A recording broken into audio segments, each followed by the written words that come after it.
भारत सदमे में चला गया। इसराइल के लिए जासूसी पर कतर में भारतीय नेवी के 8 अफसरान को सजाए मौत का फैसला सुना दिया गया। कतर के फैसले पर भारत में दुख की फिजा, तफसीली फैसले का इंतजार करने लगे। भारतीय वजारत खारजा से जारी बयान में कहा गया है कि कतर की कंपनी में काम करने वाले 8 भारतीय शहरियों को कतर की अदालत ने सजा सुनाई है। फैसले से गहरे सदमे में है। अदालत के तफसीली फैसले का इंतजार कर रहे हैं। इस सिलसिले में तमाम कानूनी इक़दामात करेंगे। मुकदमे की हसास नौयत की वजह से इस मामले पर मजीद कुछ नहीं कह सकते।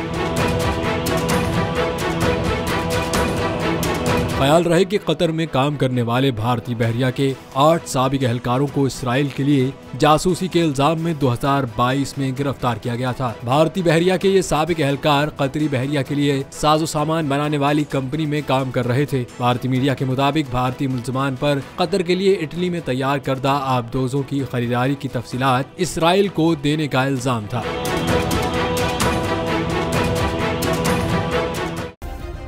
सब्सक्राइब करें और बेल दबाएं ताकि कोई खबर रह न जाए।